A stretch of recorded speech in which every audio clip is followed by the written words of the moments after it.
கர்த்தருடைய பரிசுநாமத்துக்கு ஸ்தோத்திரம். மறுபடியும் உங்களை சந்திக்கிறது எனக்கு மகிழ்ச்சி. நம்ம கடந்த முறை வேத ஆராய்ச்சியின் மூலமாக நம்ம நிறைய காரியங்களை பார்த்தோம் இல்லையா? அர்ச்சனை பண்ணுறது, கோயிலில் அர்ச்சனை பண்ணும்போது என்ன சொல்லி அர்ச்சனை பண்ணுவாங்க, அதற்கு என்ன வேதத்தில் ஆதாரன்றதை நம்ம பார்த்தோம், நிறைய தெரிஞ்சுக்கொண்டோம் இல்லையா? இன்றைக்கும் நம்ம மத்தியில் யோவான் ஐயா வந்திருக்காங்க. அவங்கள வெல்கம் பண்ணலாம். இந்த முறை நம்மளோட கூட என்ன பகிர்ந்து கொள்கிறாங்கன்னு நம்ம பார்ப்போம். எனக்கும் ரொம்ப ஆர்வமாக இருக்குது, உங்களுக்கும் ஆர்வமாக இருக்கும்னு நான் நினைக்கிறேன். எல்லாரும் வாங்க, நம்ம இந்த நிகழ்ச்சிக்குள்ளாக போகலாம். பிரைஸ் லார்ட் ஜான் ஐயா. Praise Lord. கர்த்தருடைய பரிசுத்த நாமத்துக்கு ஸ்தோத்திரம். பைபிளில் ஒரு வசனம் பார்த்தோம் நம்ம கடந்த வாரம். வேத வாக்கியங்களை ஆராய்ந்து பாருங்கள் என்று சொல்லி பார்க்கும் பொழுது இந்திய நாட்டுக்கே உரித்தாகிய வேதம் ரிக், சாமம், யஜூர், அதர்வணவேதம் சொல்லி பார்த்தோம். அந்த வேதத்தில் பைபிளில் இருக்கிற வசனங்களை எடுத்து கொடுக்கப்பட்டு அதில் எழுதியிருக்கிறத நம்ம பார்த்தோம். இன்றைக்கி அதே போல் இன்றைக்கி ரிக், சாமம், யஜூர், அதர்வண வேதங்களில் இருந்து ரிக் வேதத்தில் என்ன சொல்லப்பட்டு இருக்குன்னு சொல்லிட்டு ஒரு சம்பவத்தை 9 காரியங்கள் நம்ம இன்றைக்கி பார்க்க போகிறோம். ரிக்வேதம் புருஷ சூக்தம் பகுதியில் உலக மக்களின் உயிர்விற்காக பலியாக அவதரிக்க வேண்டிய பிரஜாபதியின் பிராக்கெட்டில் அல்லது பலி செலுத்த என்ற குறிக்கப்பட்ட ஆட்டின் 9 வித லட்சணங்கள் யாருக்கு பொருந்துகிறது என்று ஆராய்ந்து பாருங்கள். பலி செலுத்தப்பட வேண்டிய ஆட்டின் லட்சணங்கள், இந்த 9 லட்சணங்கள் இருந்தால்தான் அந்த பலியானது மனுஷனின் பாவத்தை நிவர்த்தி செய்ய முடியும். இந்த குறிக்கப்பட்ட லட்சணங்களோடு இயேசு கிறிஸ்துவை ஒப்பிட்டு பார்ப்போம். அதாவது ஒன்றாவது என்னன்னு சொன்னீங்கன்னு சொன்னால், பலிமிருகம் பழுதற்றது. லேவியராகமம் 1ஆம் அதிகாரம் 3ஆம் வசனத்தில் பார்ப்போம். லேவியராகமம் 1ஆம் அதிகாரம் 3ஆம் வசனம். அவன் செலுத்துவது மாட்டு மந்தையிலிருந்து எடுக்கப்பட்ட சர்வாங்க தகன பலியானால் அவன் பழுதற்ற ஒரு காளையை செலுத்துவானாக. கர்த்தருடைய சந்நிதியில் தான் அங்கீகரிக்கப்படும்படி அவன் அதை ஆசாரிப்பு கூடார வாசலில் கொண்டு வந்து. பலி செலுத்த அப்படின்னு சொன்னால் பாவம் இல்லாத மிருகம். பலி பழுதற்றதாக இருக்கணும். அந்த மிருகம் பழுதற்றதாக இருக்கணும். கூன், குருடு, செவிடு, ஊமை, பேடுன்னு சொல்கிறேன் இல்லையா? அப்படிப்பட்ட தன்மைகள் அந்த சரீரத்தில் இருக்கக்கூடாதுன்னு தான் அந்த முதல் வார்த்தையெல்லாம் பார்த்தோம். அப்போது இயேசு பாவம் இல்லாதவர். எபிரேயர் 4ஆம் அதிகாரம் 15ஆம் வசனத்தில் பார்ப்போம். நம்ம இயேசு பாவம் இல்லாதவர். எபிரேயர் 4:14-15. நம்முடைய பலவீனங்களை குறித்து பரிதபிக்க கூடாத பிரதான ஆசாரியர் நமக்கிராமல் எல்லா விதத்திலும் நம்மை போல சோதிக்கப்பட்டும் பாவமில்லாதவராய் இருக்கிற பிரதான ஆசாரியரே நமக்கு இருக்கிறார். ஆமென். 2வது வார்த்தையை பார்ப்போம். பலிமிருகம் தலையில் பலுசு செடியை சுற்ற வேண்டும். பலுசு செடியை சொல்லி அதான் முள்முடி தான் அது. அந்த பலுசு செடி அந்த மிருகத்துடைய தலையில் சுற்றப்பட வேண்டும் சொல்லப்பட்டிருக்கு.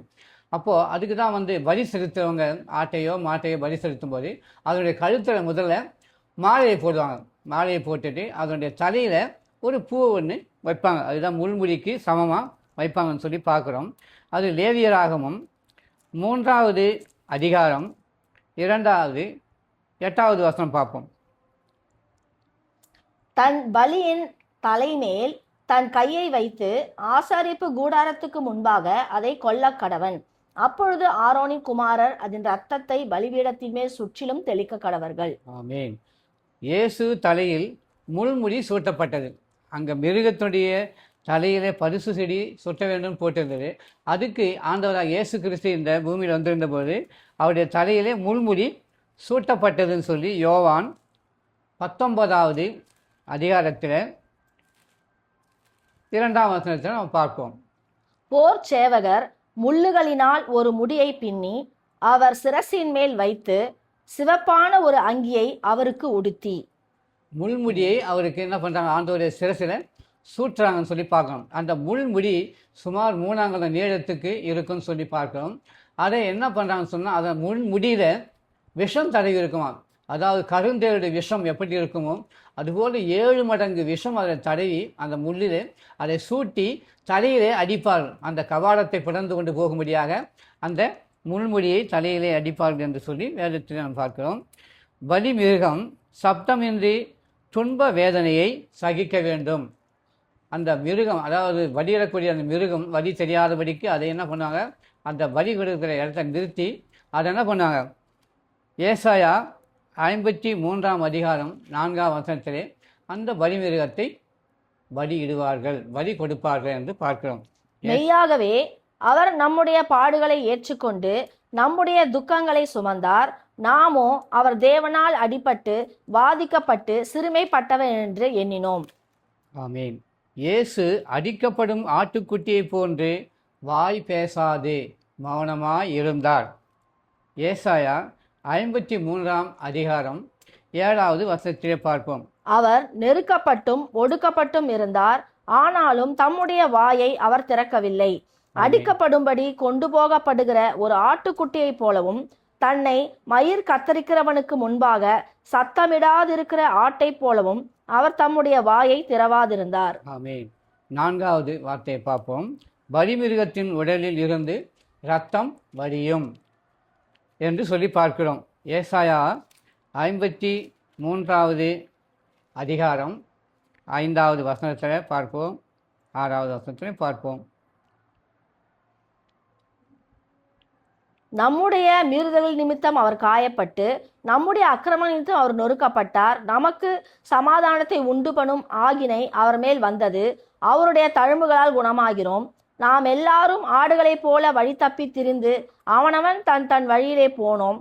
கர்த்தரோ நம் எல்லாருடைய அக்கிரமத்தையும் அவர் மேல் விழப்பண்ணினார். ஆமீன். அதாவது இயேசு ஆனவர் அவருடைய கைகளிலும் கால்களிலும் ஆணி அடிக்கப்பட்டு இரத்தம் பீரிட்டது என்று சொல்லி பார்க்கிறோம். யோவான் 19வது அதிகாரம் 34வது வசனத்திலே நாம் பார்க்கும்போது நமக்கு தெரியும். யோவான் 19ஆம் அதிகாரம் 39வது வசனம், 34வது வசனம். ஆகிலும் போர் சேவகரில் ஒருவன் ஈட்டியினாலே அவருடைய விலாவில் குத்தினான், உடனே இரத்தமும் தண்ணீரும் புறப்பட்டது. ஆமீன். அவருடைய கைகளிலும் கால்களிலும் ஆணி அடிக்கப்பட்டது, இரத்தமும் பீரிட்டது, விலாவிலே குத்தி அந்த இரத்தத்தை எடுத்தார்கள். அதே யோவான் 20ஆம் அதிகாரம் 25ஆம் வசனத்திலையும் பார்ப்போம். மற்ற சீஷர்கள் கர்த்தரை கண்டோம் என்று அவனுடைய சொன்னார்கள். அதற்கு அவன், அவருடைய கைகளில் ஆணிகளினால் உண்டான காயத்தை நான் கண்டு அந்த காயத்திலே என் விரலை விட்டு என் கையை அவருடைய விலாவிலே போட்டால் ஒழிய விசுவாசிக்க மாட்டேன் என்றான். அவருடைய கைகளிலும் ஆணியினால் கடாவப்பட்ட கைகளை அவர் சீஷர் ஒருவர் பார்க்கிறார் என்று பார்க்கிறோம், தோமா பார்க்கிறார் என்று பார்க்கிறோம். 5வது வார்த்தையை பார்ப்போம். பலி மிருகம் பலி தூணோடு கட்டப்பட வேண்டும் என்று சொல்லி பார்க்கிறோம். ஏசாயா 53வது அதிகாரம் 12வது வசனத்திலே பார்ப்போம். அவர் தம்முடைய ஆத்துமாவை மரணத்தில் ஊற்றி அக்கிரமக்காரரில் ஒருவராக எண்ணப்பட்டு அநேகருடைய பாவத்தை தாமே சுமந்து அக்கிரமக்காரருக்காக வேண்டிக் கொண்டது நிமித்தம் அநேகரை அவருக்கு பங்காக கொடுப்பேன், பலவான்களை அவர் தமக்கு கொள்ளையாக பங்கிட்டுக் கொள்வார். அதாவது இயேசு கிறிஸ்து சிலுவை மரத்திலே வைத்து ஆணியினால் அடிக்கப்பட்டார் என்று சொல்லி பார்க்கிறோம். லூக்கா 23வது அதிகாரம் 23வது வசனம் பார்ப்போம். அப்படி இருந்தும் அவரை சிலுவையில் அறைய வேண்டும் என்று அவர்கள் உரத்த சத்தத்தோடு கேட்டுக்கொண்டே இருந்தார்கள். அவர்களும் பிரதான ஆசாரியரும் இட்ட சத்தம் மேற்கொண்டது. அப்போ யோவான் 19, 16, 18 பார்க்கிறோம். மத்தேயு 27, 38 அந்த காரியங்களை நம்ம பார்க்கிறோம். 6வது வார்த்தை, பலி மிருகத்தின் எலும்பை முறிக்கக்கூடாது. லேவியராகமம் 1 அதிகாரம் 6வது வசனம். பலி மிருகத்தின் எலும்பை முறிக்கக்கூடாது என்று சொல்லி லேவியராகமம் 1 அதிகாரம் 6வது வசனத்திலே நாம் பார்ப்போம். பின்பு அவன் அந்த சர்வாங்க தகனபலியை தோல் உரித்து அதை சந்து சந்தாக துண்டிக்க கடவன்.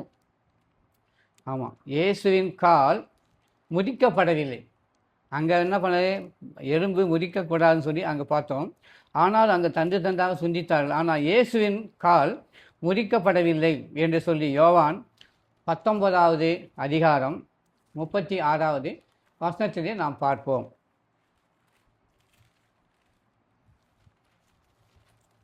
யோவான் 19. 36. அவருடைய எலும்புகளில் ஒன்றும் முறிக்கப்படுவதில்லை என்கிற வேத வாக்கியம் நிறைவேறும்படி இவைகள் நடந்தது. ஆமேன். அவருடைய எலும்புகள் ஒன்றும் முறிக்கப்படவில்லை. இன்றைக்கு உலகத்தில் மனுஷர்கள் மறிக்கும்போது உட்கார வைக்கிறவங்களுக்கு தெரியும். அதெல்லாம் உட்கார வைக்கிறதா இருந்தால் கை கால் எலும்புகளை முறித்து அவங்க உட்கார வைப்பாங்க, செவத்தோடு அணைச்சி வைப்பாங்கன்னு சொல்லி நம்ம பார்க்குறோம். கண்களால் இன்றைக்கி நடக்குது சில சம்பிரதாயங்கள், சில காரியங்களில். ஆனால் ஆண்டவராக இயேசு கிறிஸ்துவின் கால் எலும்புகள் முறிக்கப்படவில்லை என்று சொல்லி வேதத்தின் மூலமாக நாம் பார்த்தோம். 7வது வார்த்தை, பலி மிருகம் தன் உயிரை தானே விடும். தன் உயிரை நமக்காக தானே அவர் விடுவார் என்று சொல்லி பார்க்கிறோம். லேவியராகமம் 1ஆம் அதிகாரம் 4ஆம் வசனத்தில் பார்ப்போம். அது தன் பாவ நிவர்த்திக்கென்று அங்கீகரிக்கப்படும்படி தன் கையை அதன் தலையின் மேல் வைத்து கர்த்தருடைய சந்நிதியில் அந்த காலை கொல்ல கடவன். அப்பொழுது ஆரோனின் குமாரனாகிய ஆசாரியர்கள் அதன் ரத்தத்தை எடுத்து அதை ஆசாரிப்பு கூடார வாசல் இருக்கிற பலிபீடத்தின் மேல் சுற்றிலும் தெளிக்க கடவர்கள். ஆமேன். அதே லேவியராகவும் 4:4 கூட அந்த சம்பவங்களை நம்ம பார்க்குறோம். இயேசு சிலுவையில் அறையப்பட்ட பின் சத்தமாய் பிரதான பிதாவை கூப்பிட்டு ஆவியை ஒப்பு கொடுத்தார். சிலுவையில் அறையப்பட்ட போது என்ன பண்ணார்? அவர் தேவனை நோக்கி கூப்பிட்டு ஆவியை பிதாவிடத்திலே அவர் ஒப்பு கொடுக்கிறார் என்று சொல்லி மார்க்கு 15ஆம் அதிகாரம் 37ஆம் வசனத்திலே நாம் பார்க்கலாம். இயேசு மகா சத்தமாய் கூப்பிட்டு ஜீவனை விட்டார். ஆமாம். மத்தேயு 27:50 பார்க்கணும், லூக்கா 23:46 பார்க்கலாம், யோவான் 19:30 அந்த அதிகாரங்களில் கொடுக்கப்பட்டிருக்கு. ஆண்டவராக இயேசு கிறிஸ்து சிலுவையில் அறையும் பொழுது தன் ஜீவனை என்ன பண்ணுறார்? பிதாவை நோக்கி கூப்பிட்டு ஆவியை ஒப்பு கொடுக்கிறார் என்று சொல்லி நம்ம பார்க்கிறோம். 8வது வார்த்தை, பலி மிருகம் திரும்ப உயிரோடு எழுப்பப்பட வேண்டும். ஏசாயா 25ஆம் அதிகாரம் 8வது வார்த்தை.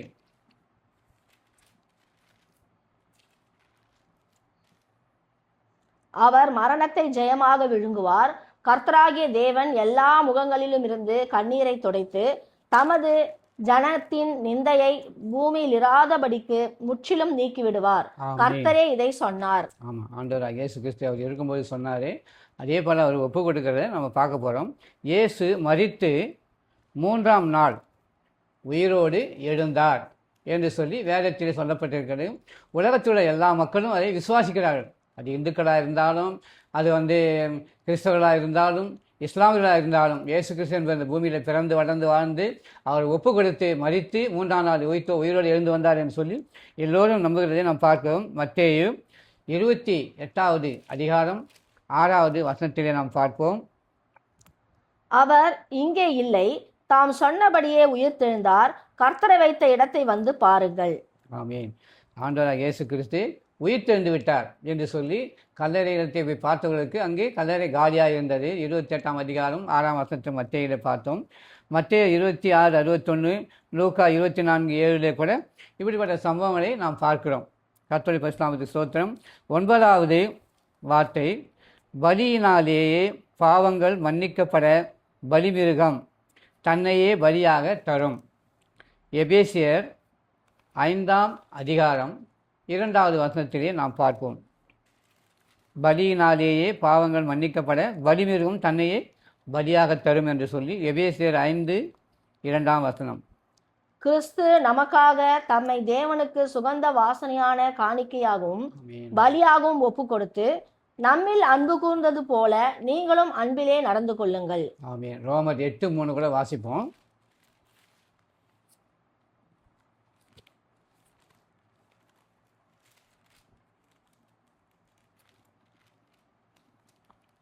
அது எப்படியெனில், மாம்சத்தினாலே பலவீனமாயிருந்த நியாயப்பிரமாணம் செய்யக்கூடாததை தேவனே செய்யும்படிக்கு தம்முடைய குமாரனை பாவ மாம்சத்தின் சாயலாகவும் பாவத்தை போக்கும் பலியாகவும் அனுப்பி மாம்சத்திலே பாவத்தை ஆக்கினைக்குள்ளாக தீர்த்தார். ஆமீன். குமாரனை அனுப்பி பாவத்தை ஆக்கினைக்குள்ளாக அவருடைய குமாரனை கொண்டு தீர்த்து நம்ம எல்லாம் மீட்டு கொண்டார் பாவத்தை என்று சொல்லி நம்ம பார்க்கிறோம். இயேசுவை ஏற்றுக்கொண்டவர்கள் இயேசு தனக்காக மரித்ததை நினைவு கூறும்படியாக பரிசுத்த ஆபோஜன பந்தியில் அதை கை கொள்கிறார்கள், அதை நினைவு கூறுகிறார்கள் என்று சொல்லி நாம் பார்க்கிறோம். யோவான் 6ஆம் அதிகாரம் 53 58 வசனத்தை நாம் பார்ப்போம். யோவான் 6ஆம் அதிகாரம் 53 58 வரையிலும். அதற்கு இயேசு அவர்களை நோக்கி, நீங்கள் மனுஷகுமாரனுடைய மாம்சத்தை புசியாமலும் அவருடைய இரத்தத்தை பானம் பண்ணாமலும் இருந்தால் உங்களுக்குள்ளே ஜீவன் இல்லை என்று மெய்யாகவே மெய்யாகவே உங்களுக்கு சொல்லுகிறேன். என் மாம்சத்தை புசித்து என் இரத்தத்தை பானம் பண்ணுகிறவனுக்கு நித்திய ஜீவன் உண்டு. நான் அவனை கடைசி நாளில் எழுப்புவேன்.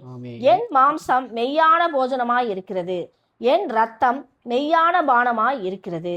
என் மாம்சத்தை புசித்து என் இரத்தத்தை பானம் பண்ணுகிறவன் என்னிலே நிலைத்திருக்கிறான், நானும் அவனிலே நிலைத்திருக்கிறேன். ஜீவனுள்ள பிதா என்னை அனுப்பினது போலவும் நான் பிதாவினால் பிழைத்திருக்கிறது போலவும் என்னை புசிக்கிறவனும் என்னாலே பிழைப்பான். வானத்திலிருந்து இறங்கின அப்பம் இதுவே. இது உங்கள் பிதாக்கள் புசித்த மன்னாவை போல் அல்ல, அவர்கள் மரித்தார்களே. இந்த அப்பத்தை புசிக்கிறவனோ என்றென்றைக்கும் பிழைப்பான் என்றார். ஆமாம், இப்பொழுது கடைசியாக பார்த்த இந்த வார்த்தையின்படியாக ஆண்டவராக இயேசு கிறிஸ்து உலகம் முழுவதும் உள்ள எல்லா சபைகளிலும் அந்த போஜனத்தை நமக்கு கொடுக்கிற நன்மை, அந்த புது நன்மையை நமக்கு தருகிறதை நாம் காண்கிறோம், நாமும் அதை பெற்றுக்கொண்டுகிறோம் என்று சொல்லி அவருடைய வருகை நாம் நினைவு கூறுகிறோம். ஆண்டவராக இயேசு கிறிஸ்து இந்த பூமியில் இருந்தபொழுது ராபோஜனங்களை கொடுத்தார் சீஷர்களுக்கு என்று பார்க்கிறோம். அதை நினைவு கூறும்படியாக இதை செய்யுங்கள் என்று சொல்லியிருக்கிறார்.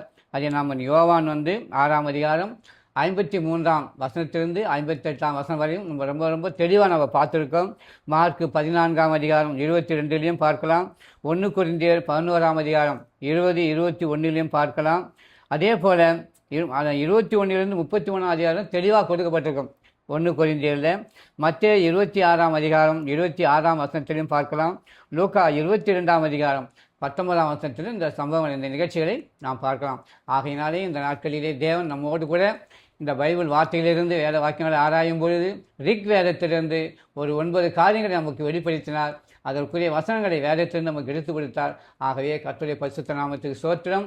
மற்றொரு காரியங்களை நாம் அடுத்த எபிசோட்டிலே சந்திப்போம். கர்த்தருடைய பரிசுத்த நாமத்துக்கு ஸ்தோத்திரம். ஸ்தோத்திரம் ஸ்தோத்திரம்.